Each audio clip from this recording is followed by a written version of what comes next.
Hey, salut tout le monde, bienvenue aux deuxième vidéo sur ma chaîne YouTube. Je suis de retour, je suis désolé, ça a été long pour mon deuxième vidéo. J'ai eu un mois d'octobre chargé, mais je ferai même me reprendre en novembre avec 3 nouveaux vidéos. Puis j'ai lu vos commentaires sur mon premier vidéo, puis je voulais vous remercier de m'avoir aidé. J'ai changé ma caméra, ça va peut-être aider. On m'a dit aussi que si je faisais beaucoup trop de fait que si jamais j'en fais trop encore, vous me le direz, j'essaye de travailler là-dessus. Puis aussi, si jamais vous trouvez que je parle trop vite, gênez-vous pas à me le marquer aussi dans les commentaires. Si jamais j'ai du monde aussi qui veulent participer puis faire des échanges de musique avec moi, pas trop juste à me le commenter puis on va se trouver de quoi pour un sujet qu'on peut parler. Et jamais il y en a qui veulent m'aider aussi pour le montage, tout ça, ça va faire apprécier parce que ça a l'air un peu amateur, mais j'essaie de m'améliorer à chaque vidéo. Donc, dans la première vidéo, j'avais parlé du 20e anniversaire d'American Idiot de Green Day. Dans cette vidéo-là, je vais vous parler de quelques sujets en rafale. Donc, je vais vous parler de la fin de NoFX, le retour de Linkin Park, puis d'Oasis, le retour d'Adam Gunter dans True Day Grace, puis le When We Were Young Festival 2025. Donc, c'est parti. On commence avec NoFX. Le groupe punk rock NoFX a joué ses dernières notes à la fin de semaine du 6 octobre à Los Angeles avec de nombreux groupes comme Lagwagon, Dropkick Murphy, Pennywise, The Descendants, MXPX, Strung Out. Puis il y avait des membres aussi de Offspring, de Rancid, de Bad Religion, de Green Day et de Blink-182. Dans cette grande fête du punk rock, c'était vraiment hot de voir tout le monde réuni ensemble, dire adieu à l'un des groupes les plus iconiques de ce genre-là. Ce groupe qui est composé de Fat Mike au chant puis à la basse, Eric Melvin et LF à la guitare, ainsi que du batteur Eric Sandin qui tournait depuis 2023 dans une tournée d'adieu qui s'appelait Final Tour 40 Year, 40 City, 40 Songs Per Day. Lorsqu'il débarquait dans une ville, NoFX débarquait 2 soirs et puis jouait 2 setlists complètement différentes. Cette tournée était arrêtée à Montréal le 24 et 25 août au Parc Olympique. Moi, j'y ai pas été parce que cet été-là, il fallait que je choisisse entre ce show-là ou le show de Green Day à Montréal. Puis là, les deux coûtaient excessivement cher, puis j'ai décidé d'aller voir Green Day parce qu'il jouait bien sur Dookie et American Idiot dans son intégralité. Mais j'ai beaucoup d'amis qui ont été, puis qui ont adoré les setlists, mais en particulier celle du dimanche, parce qu'ils ont joué The Decline au complet. Les fans de NoFX savent que The Decline, c'est une chanson qui dure 18 minutes. C'est rare qu'ils en font un show complet, fait que l'affaire là, ça rappelle des souvenirs, puis ça devait vraiment être hot. Il y a eu du monde qui ont eu les larmes aux yeux parce qu'ils se disaient que c'est la dernière fois qu'ils voyaient NoFX. NoFX, c'est un groupe que j'ai vu 3 fois live. Tu sais, moi, c'était correct, ça ressortait pas du lot, mais tu sais, ça faisait la job. Tu sais, moi, je suis pas un de leurs plus grands fans, je les respecte beaucoup parce que ça fait 40 ans de punk rock, faut leur lever leur chapeau. Mais tu sais, j'en écoute puis j'ai beaucoup de respect pour eux autres. Linoleum, c'est un hymne du punk rock. Si on me demandait 10 chansons qui pourraient définir le punk rock, Linoleum serait dans mon top 10. J'ai aussi l'album Puck and Drublick qui est dans ma bibliothèque puis c'est un incontournable.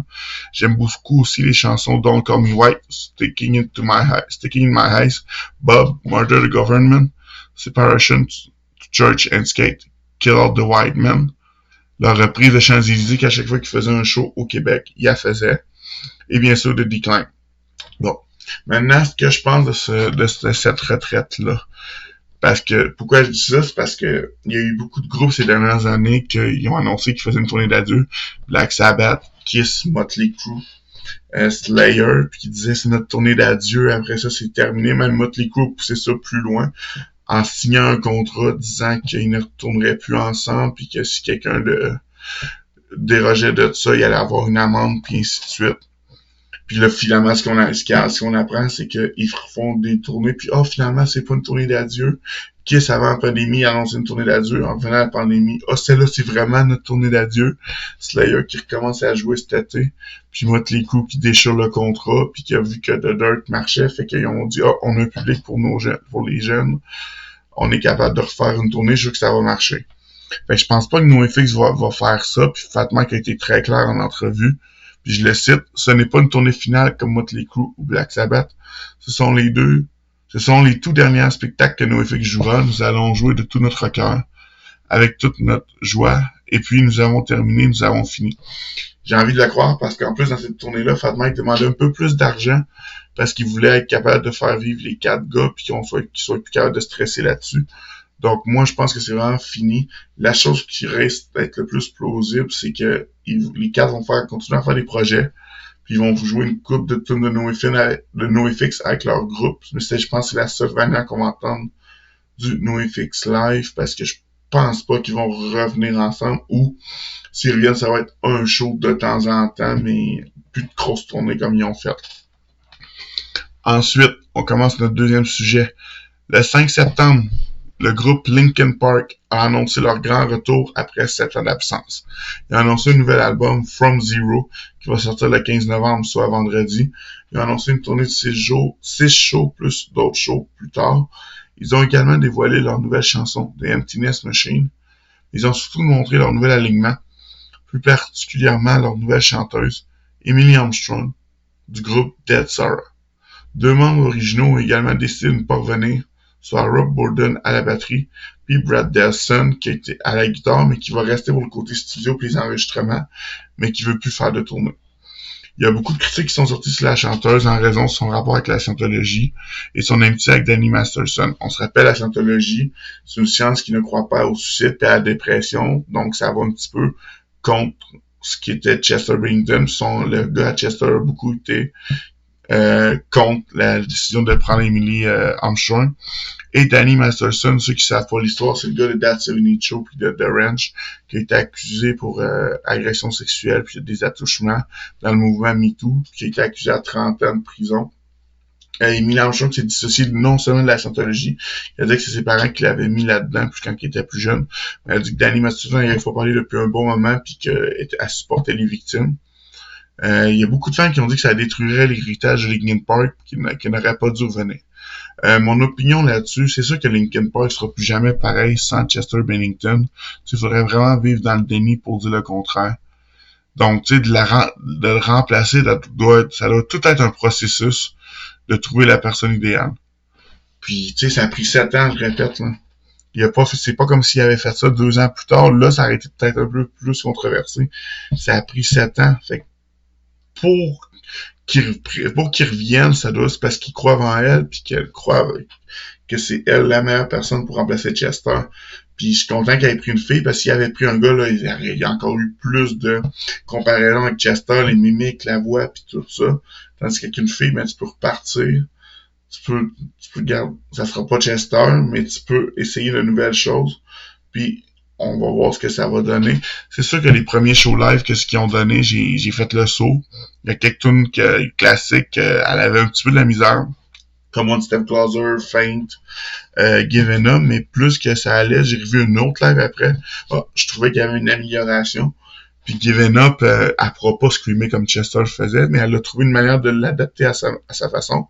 Au lieu de faire un long scream comme Chester faisait, elle fait 3 screams dans ce bout-là, ce qui fait qu'elle est capable de donner une nouvelle version de cette chanson-là. Emptiness Machine, je la trouve vraiment solide, cette chanson-là. Je trouve que elle apporte beaucoup à cette chanson-là. Si Mike la faisait tout seul, ça serait pas la même chose.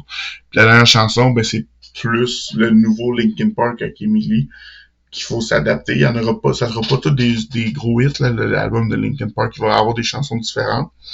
Mais j'ai hâte d'écouter ça. Je vais l'acheter vendredi. Je vous en redonnerai des nouvelles. Mais il y a beaucoup de groupes qui ont eu de nouveaux chanteurs, puis ça marchait, là. Et ici, quand Bon Scott est mort, ils ont trouvé Brian Johnson, le monde chialait, mais ça a remarché. Queen, Freddie Mercury est mort, ils ont pas refait de tourner puis nouvel album 20 ans plus tard, puis là, ils ont trouvé un chanteur qui se trouvait bon pour le remplacer, que ce soit Adam Lambert. Oui, c'est pas Freddie Mercury, mais il est capable de faire certaines choses, puis le reste, ben, il imite les extraits de Freddie Mercury. Journey, c'est pareil, fait que, tu sais, j'ai le goût de lui donner une chance, puis on verra, ça se peut que je me trompe, puis que ça soit un fiasco, mais moi, je pense que Linkin Park ont pris une bonne décision. Puis fait aussi, c'est que quand ils ont fait le live, ça faisait longtemps que j'avais pas vu Mike Shinoda sourire autant. Il y avait du fun, il était content d'être là. Puis ça, moi, je trouve que c'est important parce que, tu sais, il a été silencieux, on se demandait comment il allait. Puis de le voir être motivé puis de revenir sur scène, c'était le fun de voir ça. Fait que je leur souhaite bonne chance. L'autre gros retour, ben, c'est bien sûr celui de Oasis. Oasis, l'histoire des 2 frères Gallagher qui s'aiment plus, qui s'en vont promener, qui s'en vont chier, qui se battent derrière le stage. Ils ont décidé qu'ils revenaient ensemble, qu'ils annonçaient une grosse tournée mondiale, pas de nouvel album, cependant, juste une tournée mondiale, puis les billets sont vendus à des prix de fou. C'est sold out partout. Ils viennent pas au Québec, ils viennent seulement à Toronto. Est-ce que cette tournée-là va marcher? Je suis sceptique. Les deux frères Gallagher ne s'aiment pas. Vous devriez voir la photo qu'ils ont pris pour annoncer leur retour. Je trouve ça vraiment malaisant. Moi, je trouve qu'ils font ça pour l'argent parce que un des deux, frère Gallagher, est en procédure de divorce, fait qu'il a besoin d'argent. Il y a même des paris à Las Vegas qui disent quel moment que la tournée va arrêter parce qu'on croit pas que cette tournée-là va se rendre à la fin. Les deux s'endurent pas. Les deux vont, la lune de miel va fêter un moment donné. La question, c'est savoir quand. Mais tant mieux si ça marche pour les fans d'Oasis qui ont de l'air énormément nombreux. Je suis quand même surpris. Parce que Oasis, oui, c'est bon, j'en écoute une coupe, mais c'est pas si gros que ça. Je veux dire, j'ai trouvé un petit peu overrated. Je vais peut-être me faire lancer des rushs, mais je trouve qu'Oasis, c'est un petit peu overrated. Tant mieux si ça marche pour leurs fans, mais moi, je suis sceptique. Autre sujet, on parle maintenant de Trudy Grace. Le retour d'Adam Gunter à Trudy Grace, une formation canadienne. Ils ont fait 3 gros albums qui étaient Trudy Grace en 2003 qui a I Hate Everything About You, One X en 2006 avec les gros succès Animal, I Have Become, Riot, Pain and Never Too Late, excusez pour le. Puis il y a eu Life Steiner aussi. Adam Gunter a quitté en 2012 puis il avait été remplacé par Matt Waste. Puis pendant une dizaine d'années, je les ai vus 3 fois avec Matt. Il avait quand même été bon, c'était pas le vrai Trudy Grace, mais j'ai trouvé ça quand même bien. Et là, le 3 octobre 2024, Adam Gunter a décidé qu'il revenait avec Trudy Grace sans congédier Matt, ce qui est important de le dire, parce qu'il y a beaucoup de groupes. Blink-182 l'a fait il y a 2 ans. Quand Tom Dolan est revenu, Matt Skiba, il est parti, sans les nouvelles, ils ont pas annoncé qu'il congédiait. Mais Trudy Grace garde, ils vont continuer avec les 2 chanteurs. Chaque chanteur va emmener ses chansons. Fait que, tu sais, les derniers albums de Trudy Grace, j'avais trouvé bon, il y a quand même des bons hits dans les derniers. Mais là, avec Adam Gunter, ça sera pas la même chose. Je pense vraiment que ça va être 2 beaux compléments. Puis, c'est plate parce que là, le Trudy Grace, ils font la première partie de Disturbed à Montréal pour la tournée du 20e anniversaire avec l'album qui a Done with the Sickness dedans. Puis je trouve que ces temps-ci, il n'y a pas beaucoup de shows qui arrêtent à Québec. C'est soit Montréal ou soit Toronto. C'est Disturbed avec Trudy Grace, Bullet for My Valentine qui font le 20e de The Poison et Trivium viennent à Montréal. Papa Roach fait une tournée avec Rise Against. Ça arrête même pas au Canada. Creed, ça arrête juste à Montréal. Est-ce que c'est parce qu'il n'y a pas de salle entre le centre Vidéotron et l'Impérial? Parce que l'Impérial, est-ce que c'est trop petit pour certains groupes? Puis centre Vidéotron, est-ce que c'est trop grand pour certains groupes? C'est ça qui est pas évident à Québec. En tout cas, j'ai hâte de voir s'il va y avoir d'autres gros shows qui vont être annoncés parce que je trouve ça quand même plate qu'on doit voir se défaire à Montréal. Puis en plus, à Montréal, c'est des soirs de semaine. Creed, c'est un lundi. Bullet, puis Trivium aussi, c'est un lundi. Disturbed, c'est un mercredi. Je vous dis, à Montréal, un jour de semaine, c'est pas tant nice. Donc, c'est ça pour Trudy Grace. Et le dernier sujet, le festival When We Were Young, ça, c'est un festival qui est situé à Las Vegas. C'est, si on se rappelle, c'est surtout des groupes de la période emo. My Chemical Romance a joué 2 fois. L'année passée, ils ont joué Welcome to the Black Parade au complet. Paramore a joué là, et ainsi de suite, Fall Out Boy. Puis là, cette année, pour vrai, c'est la plus grosse édition que j'ai vue. Pour moi, c'est le meilleur line-up de tous les temps. Il y a Panic at the Disco qui revient pour ce festival-là. Ils viennent jouer leur album qui a Red Scene, notre tragédie dedans. Il y a Blink-182 qui joue Enemy of the State, Take Off Your Paint and Jackets, puis Self-Titled. Ils jouent beaucoup de chansons de ces 3 albums-là. Il y a Weezer, il y a Avril Lavigne, il y a The Offspring, Bad Religion, All Time Low, The Used, Yellowcard, Simple Plan, I Prevail, Birdtooth, Iceland Kill, Asking, Taking Back Sunday, Alexis on Fire. C'est gros, c'est vrai. C'est Crown the Empire, c'est vraiment gros. Ça coûte excessivement cher. J'ai essayé de m'acheter des billets, puis les billets sont vendus dans le temps de le dire. Je suis sur la liste d'attente. Mais c'est sûr, avec un line-up de même, c'est fou, là. J'aimerais ça y aller. Si je suis capable d'y aller, je vous en donnerai les nouvelles, mais c'est vraiment un gros line-up. Probablement, moi, je trouve que c'est la meilleure line-up de tous les temps. Donc, c'est ça. Donc, merci beaucoup. Puis on se revoit bientôt. Ciao!